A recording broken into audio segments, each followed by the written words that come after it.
Action mode में आया। साथ ही पुलिस हिंसा के असली गुनहगारों को एक एक कर जेल भेजने लगी थी। योगी के तगड़े एक्शन को देख विपक्ष को मानो मिर्ची से लग गई। विपक्ष लगातार योगी सरकार पे हमला कर ये आरोप लगाने लगी कि योगी सरकार मुस्लिम विरोधी है और मुसलमानों के साथ अन्याय कर रही है।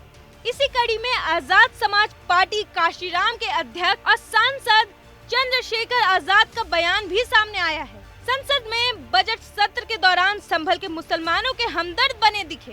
चंद्रशेखर आजाद ने योगी सरकार पे हमला करते हुए कहा, संभल हिंसा में 74 की गिरफ्तारी हुई है। वहाँ के मुसलमान डर के साये में है।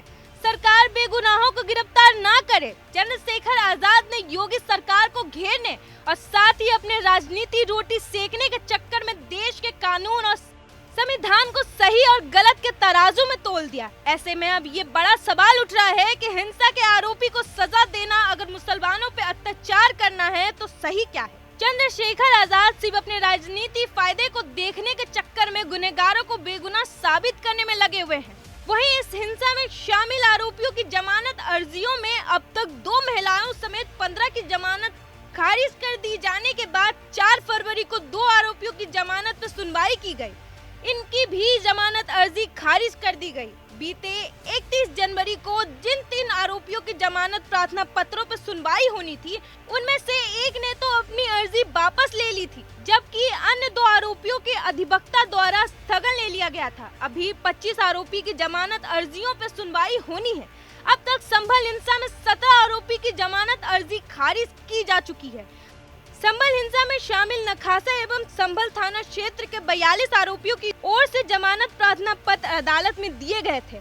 इसमें से 30 जनवरी को सुनवाई के बाद 2 महिलाओं समेत 15 की जमानत अर्जी खारिज कर दी गई थी। वहीं इस हिंसा में पुलिस ने कई चौंका देने वाले खुलासे भी किए हैं।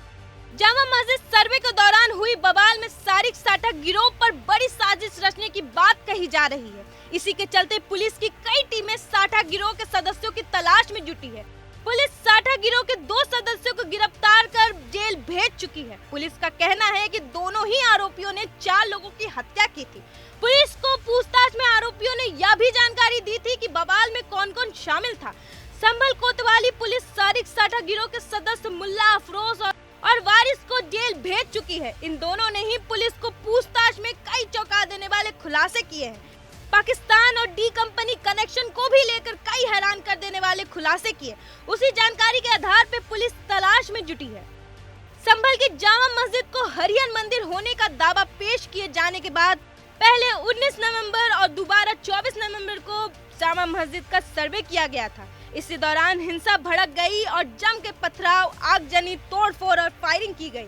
इसमें 4 लोगों की गोली लगने से मौत हो गई थी। इसके साथ ही पुलिस अधिकारी समेत 2.5 दर्जन से अधिक पुलिसकर्मी गोली और पथराव लगने से घायल हो गए थे।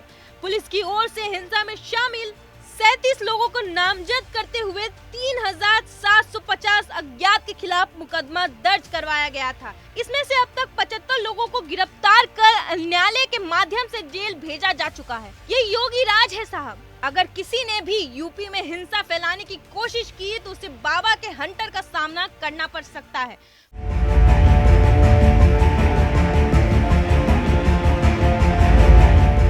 ब्यूरो रिपोर्ट, जनतंत्र टीवी, डिजिटल प्लेटफॉर्म।